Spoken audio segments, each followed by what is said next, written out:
Hi guys, welcome to the Fashion Mender, hitting the stress of working in fashion with a lot of irony. Let's read some terrible but chic fashion stories. Let's go!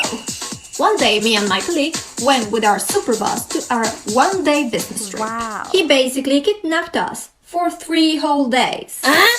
We had to buy new panties, t-shirts, Toothbrush. everything to survive for 3 days. We were even doing a fake catwalk in a big warehouse without air conditioning. We wanted to see the fitting of the winter clothes, even though outside was 40 degrees.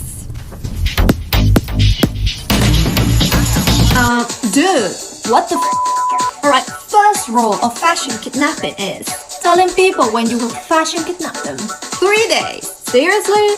They had like a cat, a wife, children, you know, or life. Wow.